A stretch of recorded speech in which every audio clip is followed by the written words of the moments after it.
നമസ്കാരം. മലയാളി വാർത്തയിലേക്ക് സ്വാഗതം. നിയമസഭാ തെരഞ്ഞെടുപ്പിനായി കേരളം ഒരുങ്ങുകയാണ്.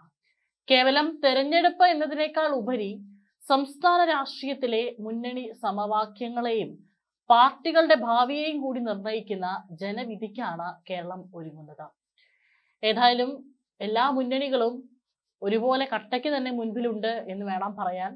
പലയിടത്തും ഏറ്റവും പ്രധാനപ്പെട്ട സ്റ്റാർ മണ്ഡലങ്ങളിലൊക്കെ തന്നെ ആരെ നിർത്തും എന്നുള്ള പല ചർച്ചകളും അതുമായി ബന്ധപ്പെട്ട് ചില സൂചനകളൊക്കെ തന്നെ പുറത്തു വരുന്നുണ്ട്. ഇതുവരെയായിട്ടും ഔദ്യോഗികമായി ഒരു മുന്നണിയും തങ്ങളുടെ സ്ഥാനാർത്ഥികൾ ഏതൊക്കെ മണ്ഡലങ്ങളിലാണ് മത്സരിക്കുന്നത് എന്നുള്ളതിനെ കുറിച്ച് പറഞ്ഞിട്ടില്ല. വരും ദിവസങ്ങളിൽ കൃത്യമായിട്ട് ഏതൊക്കെ മണ്ഡലങ്ങളിൽ ഏതൊക്കെ സ്ഥാനാർത്ഥികളായിരിക്കും നിൽക്കാൻ പോകുന്നത്, ജനവിധി തേടാൻ പോകുന്നത് എന്നുള്ളതിനെ കുറിച്ച് ഔദ്യോഗിക മുന്നറിയിപ്പ് ഉണ്ടാകും. പലയിടത്തും തെരഞ്ഞെടുപ്പ് പ്രചാരണങ്ങൾക്കൊക്കെ തന്നെ തുടക്കം കുറിച്ചിട്ടുണ്ട്. തുടർഭരണം ലക്ഷ്യമിട്ട് തെരഞ്ഞെടുപ്പിന് ഇറങ്ങുന്ന CPM ഇത്തവണ പുറത്തിറക്കിയിട്ടുള്ള സ്ട്രാറ്റജി, അതായത് ഇത്തവണ പ്രമുഖരെയും സിറ്റിംഗ് MLA-മാരെയും മത്സരിപ്പിക്കാനുള്ള നീക്കമാണ് CPM നടത്തുന്നത്. 2 തവണ തുടർച്ചയായി മത്സരിച്ചവർ മാറി നിൽക്കണമെന്ന വ്യവസ്ഥയിൽ ഇളവ് നൽകിക്കൊണ്ടാണ് ഈ നീക്കം. കഴിഞ്ഞ തവണ 2ാം പിണറായി സർക്കാർ അധികാരത്തിൽ വന്നപ്പോൾ കണ്ടിരുന്നു, മുഖ്യമന്ത്രി പിണറായി വിജയനെ ഒഴികെ മറ്റുള്ള എല്ലാ MLA-മാരെയും നീക്കി പുതിയ ആളുകൾക്കായിരുന്നു അവസരം നൽകിയിരുന്നത്. എന്നാൽ ഇത്തവണ അങ്ങനെയല്ല കാര്യങ്ങൾ. തുടർച്ചയായി 2 തവണ മത്സരിച്ചവർ മാറി നിൽക്കണമെന്ന വ്യവസ്ഥ ഇപ്പോൾ CPM എടുത്തു കളയുന്നു എന്നാണ് സൂചനകൾ. നിലവിലെ 62 MLA-മാരിൽ 50 പേരും ഇത്തവണ മത്സരിച്ചേക്കുമെന്നാണ് റിപ്പോർട്ട്. സ്ഥാനാർത്ഥി നിർണയം അടക്കമുള്ള കാര്യങ്ങൾ ചർച്ച ചെയ്യാൻ സംസ്ഥാന കമ്മിറ്റി യോഗം ഉടൻ ചേരും. തിരുവനന്തപുരം ജില്ലയിൽ 10 സിറ്റിംഗ് MLA-മാരിൽ 9 പേരും മത്സര രംഗത്ത് ഇറങ്ങാനുള്ള സാധ്യതയും കൂടുകയാണ്. വർക്കലയിൽ പാർട്ടി ജില്ലാ സെക്രട്ടറി കൂടിയായ വി ജോയ് മത്സരിക്കുന്ന കാര്യത്തിൽ മാത്രമാണ് സംശയം നിലനിൽക്കുന്നത്. തിരുവനന്തപുരം, കോവളം എന്നീ 2 മണ്ഡലങ്ങൾ കൂടി CPM ഏറ്റെടുക്കാനുള്ള സാധ്യതയുണ്ട്. പാർട്ടി സംസ്ഥാന സെക്രട്ടേറിയറ്റിലെ 17 അംഗങ്ങളിൽ 13 പേരും ജനവിധി തേടുമെന്നാണ് സൂചന. മുഖ്യമന്ത്രി പിണറായി വിജയൻ ഉൾപ്പെടെയുള്ള പ്രമുഖരും പട്ടികയിലുണ്ട്. 2 ടേം വ്യവസ്ഥയെ തുടർന്ന് കഴിഞ്ഞ തവണ മാറി നിന്ന മുൻ ധനമന്ത്രി തോമസ് ഐസക് ഇത്തവണ മത്സരിച്ചേക്കും. KK Shailaja, KN Balagopal, P Rajeev, VN Vasavan, Saji Cherian, PM Muhammad Riyas എന്നിവർക്കൊപ്പം M Swaraj, PK Biju, MV Jayarajan തുടങ്ങിയവരും മത്സര രംഗത്തേക്ക് കടന്നു വന്നേക്കാം എന്നാണ് സൂചനകൾ. സംഘടനാപരമായ ചുമതലകളും മറ്റും സാഹചര്യങ്ങളും പരിഗണിച്ച് ചില പ്രമുഖർ ഇത്തവണ മത്സര രംഗത്തുണ്ടാകില്ല. പാർട്ടി സംസ്ഥാന സെക്രട്ടറി എന്ന നിലയിലുള്ള തിരക്കുകൾ പരിഗണിച്ച് MV ഗോവിന്ദൻ ഇത്തവണ മത്സരിച്ചേക്കില്ല എന്നാണ് സൂചനകൾ. EP ജയരാജൻ, പുത്തലത്ത് ദിനേശൻ, CN മോഹനൻ എന്നിവരും സ്ഥാനാർത്ഥി പട്ടികയിൽ ഉണ്ടാകാൻ സാധ്യതയില്ലെന്നാണ് വിവരം.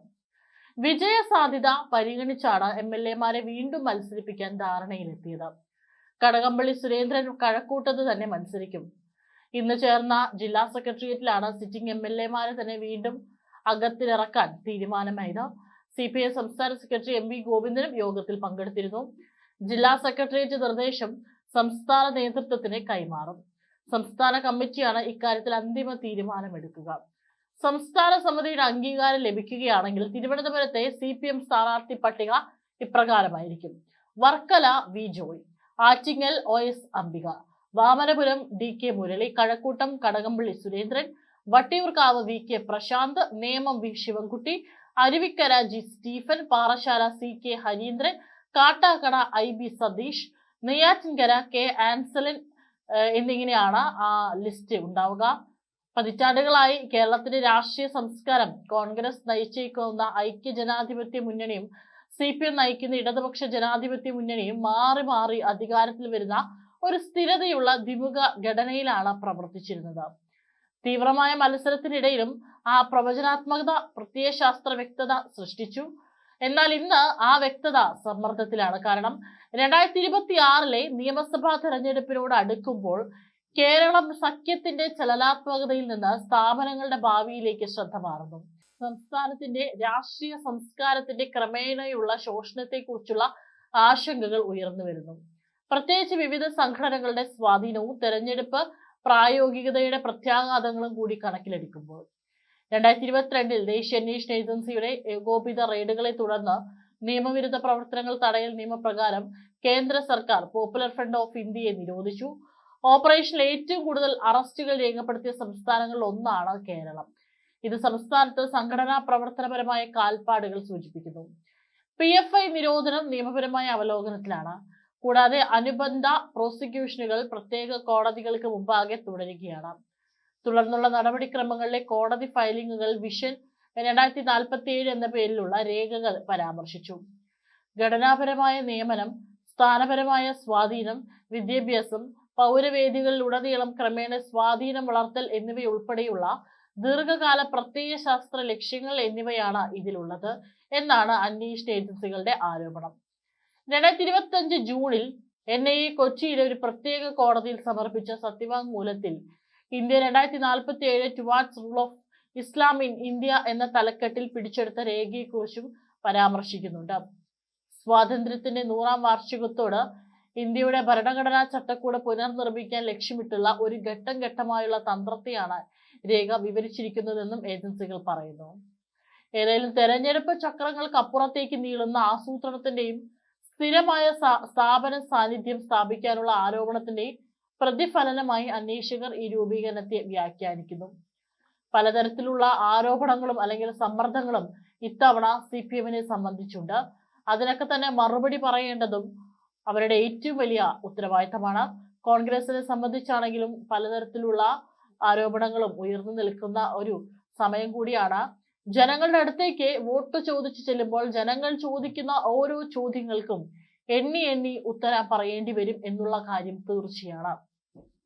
2021 നിയമസഭാ തെരഞ്ഞെടുപ്പിൽ കോൺഗ്രസ് 21 സീറ്റുകൾ നേടിയപ്പോൾ ഇന്ത്യൻ യൂണിയൻ മുസ്ലിം ലീഗ് 15 സീറ്റുകൾ നേടി. മലബാർ മേഖലയിലെ നിരവധി മണ്ഡലങ്ങളിൽ മുസ്ലിം ലീഗിന്റെ സംഘടനാ ശക്തി ഐക്യജനാധിപത്യ മുന്നണിയുടെ മത്സരക്ഷമതയുടെ കേന്ദ്ര ബിന്ദുവായി തുടരുന്നു. സഖ്യരാഷ്ട്രീയത്തിൽ തെരഞ്ഞെടുപ്പ് ആശ്രയത്വം അസാധാരണമല്ല. എന്നിരുന്നാലും സുസ്ഥിരമായ ആശ്രിതത്വം ഘടനാപരമായ പ്രത്യാഘാതങ്ങൾ ഉണ്ടാക്കും. കാലക്രമേണ തന്ത്രപരമായ ഏകോപനം നയപരമായ പൊരുത്തപ്പെടുത്തലുമായി പരിണമിച്ചേക്കാം. സമീപകാല തെരഞ്ഞെടുപ്പുകളിലും സോഷ്യൽ ഡെമോക്രാറ്റിക് പാർട്ടി ഓഫ് ഇന്ത്യയുമായി, അതായത് SDPI-യുമായി, ജമായത്ത് ഇസ്ലാമിയുമായി ബന്ധപ്പെട്ട നെറ്റ്വർക്കുകളുമായി പാർട്ടികൾ കൈകോർക്കുന്നുണ്ട്. ഒരു കാലത്ത് ബാഹ്യ ഇടപെടലായി വീക്ഷിക്കപ്പെട്ടത് പതിവ് സഖ്യ പെരുമാറ്റമായി കൂടുതലായി വിശേഷിക്കപ്പെടുന്നു. ഏതായാലും പലതരത്തിലുള്ള സങ്കീർണതകൾ ഏത് മുന്നണിയെ സംബന്ധിച്ചുമുണ്ട്. ഈ ഒരു വേളയിൽ വളരെ കൃത്യമായും വ്യക്തമായ ഒരു സ്ട്രാറ്റജി തന്നെ വേണം ഇത്തവണത്തെ നിയമസഭാ തെരഞ്ഞെടുപ്പിൽ മുന്നണികൾക്ക് ജനങ്ങൾക്കിടയിൽ ഒരു സ്വാധീനം ചെലുത്താനായിട്ട്. ഏതായാലും അതിന്റെ ഭാഗമായിട്ട് CPM തങ്ങളുടെ സ്ട്രാറ്റജി പുറത്തെടുത്തു കഴിഞ്ഞു. ഇനി ഇതിന് എന്താണ് പകരം കോൺഗ്രസ് കൊണ്ടുവരാൻ പോകുന്നത്, BJP കൊണ്ടുവരാൻ പോകുന്നത് എന്നുള്ളതാണ് ഇനി കാത്തിരുന്ന് കാണേണ്ടത്.